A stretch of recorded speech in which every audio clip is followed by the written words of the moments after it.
दोस्तों नमस्कार। आपकी सफलता ही मेरा मिशन है। ज्ञान कोश एजुकेशन पर आपका अभिनंदन है।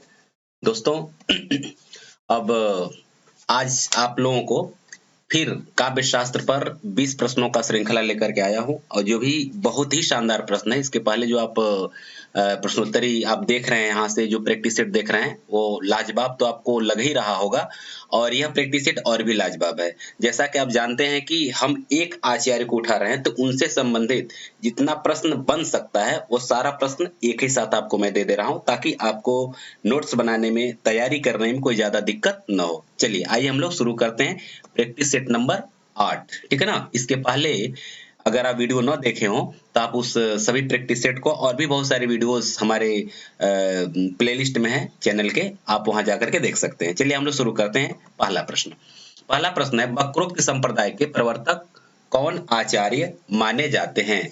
कुंतक, धनंजय, महिम भट्ट अथवा भोजराज। तो आपका जैसा कि आप जानते हैं कि टाइमर के साथ आपको अपना उत्तर बताना है। 10 सेकंड का समय आपका बचा हुआ है, टाइमर चालू है। देखिए आपके पास अब आपका समय ओवर हुआ। अब मैं आपको बताता हूं सही आंसर क्या है। कुंतक।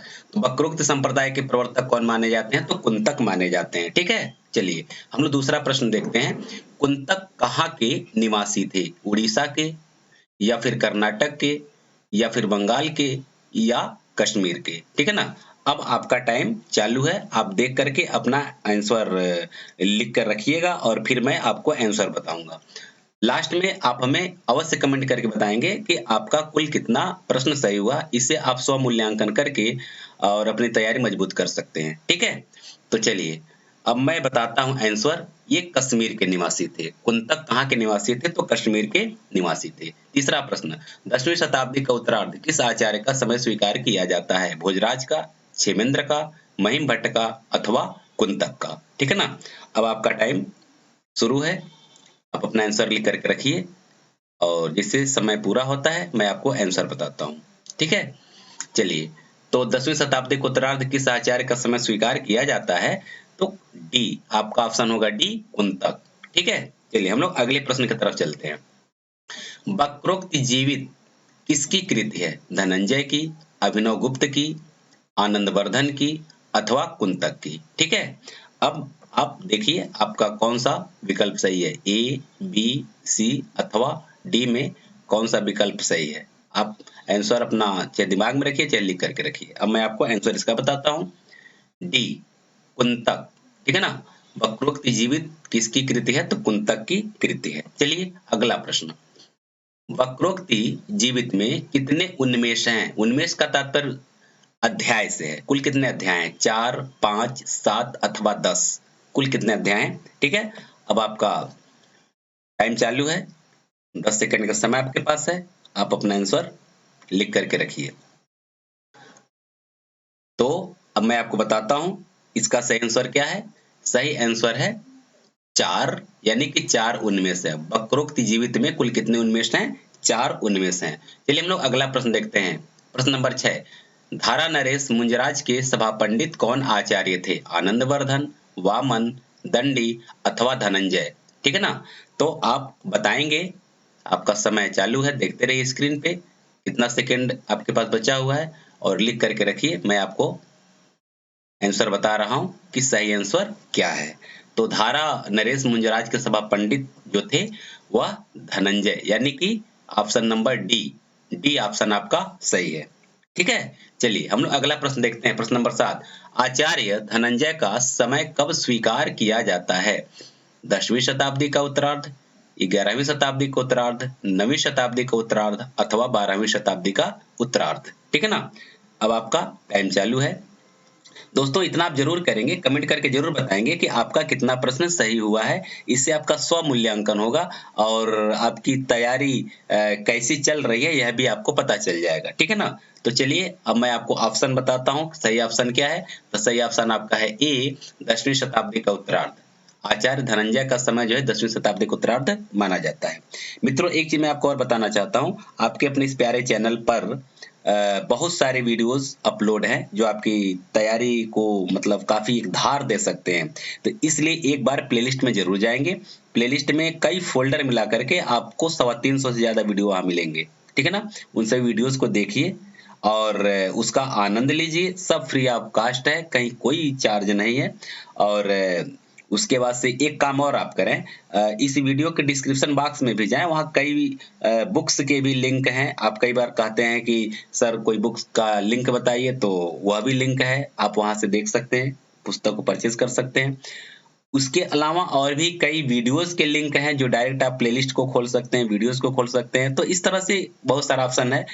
टेलीग्राम चैनल का भी लिंक है, जो वीडियो मैं बनाता हूँ, अपलोड करता हूँ, या फिर उसका जो पीडीएफ बनाता हूँ उसको मैं टेलीग्राम चैनल पे डाल देता हूँ। तो वहां से आप अपना प्रिंट आउट ले सकते हैं अथवा फिर डायरेक्ट आप अपनी पढ़ाई कर सकते हैं। तो कई माध्यम से मैं आपकी तैयारी करवा रहा हूँ। चलिए हम लोग अगला प्रश्न देखते हैं।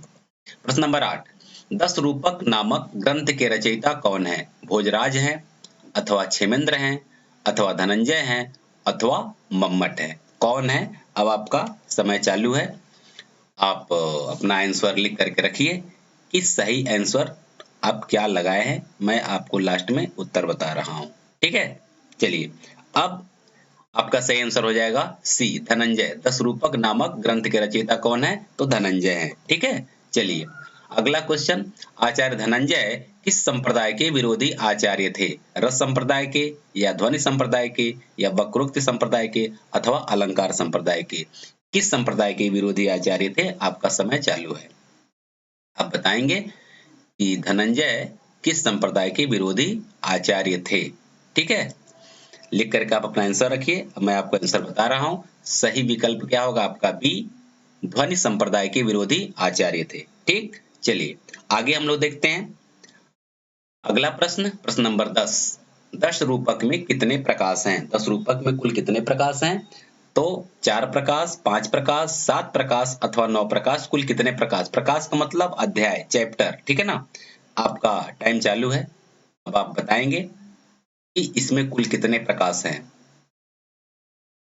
ए, बी, सी अथवा डी में कौन सही है? चलिए, तो आपका आंसर हो जाएगा ए, 4 प्रकाश। कुल कितने प्रकाश हैं? 4 प्रकाश हैं। चलिए आगे क्वेश्चन नंबर 11, आचार्य धनंजय कृत 10 रूपक में लगभग कितनी कारिकाएं हैं? कारिकाएं मतलब आप श्लोक कह सकते हैं, ठीक है ना। 300, 500, 250 अथवा 350। ए बी सी डी में कौन सही है? आपका टाइम चालू है। 500, 300, 250 या फिर 350। कुल कितनी कारिकाएं हैं आपको ये बताना है। तो अब अपना आंसर जानिए। सही विकल्प है बी, 300 कारिकाएं, ठीक है ना। अगला प्रश्न हम देखते हैं। 10 रूपक का टीका अवलोक नाम से किसने लिखा है? 10 रूपक का टीका अवलोक के नाम से लिखा। किस नाम से लिखा है? अवलोक के नाम से लिखा। किसने? धनिक ने, भोजराज ने, क्षेमेंद्र ने, अथवा अभिनव गुप्त ने। आपका टाइम चालू है। देखिए और अपना आंसर लगाइए। आप हमें अवश्य बताएंगे कि आपका कुल कितना प्रश्न सही हुआ है। इसमें 20 प्रश्न में कुल कितना प्रश्न सही हुआ है, ठीक है। चलिए आंसर अपना जानिए। ए, धनिक ने, ठीक है ना। धनिक ने अवलोक नाम से 10 रूपक का टीका लिखा है। व्यक्ति विवेक नामक ग्रंथ के रचयिता कौन है? 13वां प्रश्न, भोजराज, क्षेमेंद्र, महिम भट्ट अथवा मम्मट। इसमें से कौन सही है? आपका टाइम चालू है, देखते रहिए और अपना आंसर लिख करके रखिए। ए, बी, सी अथवा डी में से कौन सही है? चलिए अब अपना आंसर जानिए। सही आंसर क्या है? सी, महिम भट्ट। तो व्यक्ति विवेक नामक ग्रंथ के रचयिता कौन है? महिम भट्ट है। अगला प्रश्न 14, महिम भट्ट के पिता का क्या नाम था? श्री आनंद, या श्री धैर्य, या कैयट, या फिर नरसिंह। महिम भट्ट के पिता का क्या नाम था? आपका समय चालू है। अपना आंसर लिखिए या टिक करिए या फिर दिमाग में रखिए। और अब आपके आंसर का समय हो गया है। अपना सही आंसर जानिए। तो सही आंसर क्या है? बी, श्री धैर्य। महिम भट्ट के पिता का नाम था श्री धैर्य, ठीक है। अगला प्रश्न नंबर 15, महिम भट्ट के गुरु का क्या नाम था? महिम भट्ट के गुरु का क्या नाम था? चुखलक, श्यामल, जयापीड अथवा अवंती वर्मा। दोस्तों प्रश्न तो आप देख रहे हैं कि कितना शानदार है। आपका टाइम चालू है और प्रश्न इतना गजब का है कि जो कि काव्यशास्त्र से इससे बाहर कोई प्रश्न जाने की कोई संभावना नहीं है, टीजीटी हो या पीजीटी हो। इसलिए तैयारी अपना यहाँ से मजबूत करिए और अपना सही आंसर जानिए। सही आंसर क्या है? बी, श्यामल। ठीक है ना, महिम भट्ट के गुरु का क्या नाम था? श्यामल था। ठीक है, हम लोग अगला प्रश्न देखते हैं। प्रश्न नंबर 16, महिम भट्ट किस मत के विरोधी आचार्य थे? रस संप्रदाय के, ध्वनि संप्रदाय के, अलंकार संप्रदाय के अथवा वक्रोक्ति संप्रदाय के। तो आपका टाइम चालू है। 10 सेकंड का जो समय आपको मिला हुआ है, समय घटता जा रहा है। 0 आने पर मैं आपको आंसर बताऊंगा। तो आपका समय ओवर। ठीक है, अब आप अपना सही आंसर जानिए। क्या? ध्वनि संप्रदाय के। महिम भट्ट भी ध्वनि संप्रदाय के विरोधी आचार्य थे। ठीक है ना। अगला प्रश्न हम लोग देखते हैं। प्रश्न नंबर 17, व्यक्ति विवेक कितने विमर्शों में विभक्त है? व्यक्ति विवेक कितने विमर्शों में विभक्त है? 3 विमर्श, 4 विमर्श, 7 विमर्श अथवा 5 विमर्श। आपका टाइम चालू है। तो आप बताएंगे कुल कितने विमर्श में। विमर्श का तात्पर्य यहाँ अध्याय से है। ठीक है ना, कुल कितने अध्याय हैं आप ऐसे समझ सकते हैं।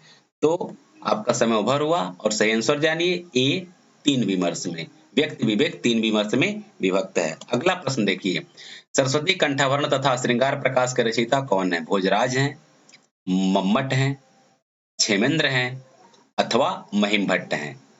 कौन है? आपका समय चालू है, देखिए और अपना आंसर जानिए। सही आंसर आपका क्या हो जाएगा? आपका सही आंसर है ए, भोजराज। सरस्वती कंठाभरण तथा श्रृंगार प्रकाश के रचयिता कौन है? भोजराज हैं। अगला प्रश्न 19, कौन आचार्य धारा प्रदेश के राजा थे? भोजराज, धनंजय, हेमचंद अथवा जयदेव। कौन राजा धारा प्रदेश के राजा थे? ठीक है ना, आपको टिक करना है। ए, बी, सी अथवा डी में कौन विकल्प सही है? तो आपका सही आंसर है ए, भोजराज। भोजराज धारा प्रदेश के राजा थे। ठीक है। प्रश्न नंबर 20 और आज की श्रृंखला का अंतिम प्रश्न, किस आचार्य का समय 11वीं शताब्दी का पूर्वार्ध माना जाता है? वामन का, दंडी का, भोजराज का अथवा अभिनव गुप्त का। तो आपका समय चालू है, देखिए और आप अपना सही आंसर जानिए कि कौन सा समय है आचार्य, किस आचार्य का समय 11वीं शताब्दी का पूर्वार्ध है। ठीक है ना, चलिए सही आंसर जानिए। सी, यानी कि भोजराज का ही समय जो है 11वीं शताब्दी का पूर्वार्ध है। तो इस तरह से मित्रों आप देख रहे हैं कि आपको शानदार प्रश्नों की श्रृंखला यहाँ से मिल रहा है और एक आचार्य से जितना प्रश्न बन सकता है उतना प्रश्न मैं बनाने की कोशिश किया हूँ। मैं ये समझने का प्रयास किया हूँ कि आयोग का दिमाग कहाँ तक जा सकता है और कहाँ तक क्वेश्चन उठा सकता है, तो उतना मैं प्रयास किया हूँ ये करने के लिए। और सच बात है कि ये पीडीएफ बनाने में काफी समय लगता है, इसलिए एक आध दिन अगर आपको डिले होता है, डेली प्रैक्टिस सेट नहीं मिल पाएगा, एक दिन गैप करके ही मिल पाएगा, क्योंकि एक दिन पीडीएफ बनाना, फिर उसका आंसर सेट करना, फिर उसका प्रूफ रीडिंग करना, तो बहुत सारे वर्क होते हैं और कुछ व्यस्तताएं भी हैं। चूंकि टीचिंग जॉब में भी हम हैं तो इसलिए टाइम का अभाव है, शाम को ये सब करने को मौका मिलता है। ठीक है ना, तो आप चैनल पर बने रहिए, इसी तरह से आपकी तैयारी शानदार ढंग से होती चली जाएगी। और लास्ट में अगर वीडियो अच्छा लगा तो लाइक करिए, चैनल पर नए हैं सब्सक्राइब करिए।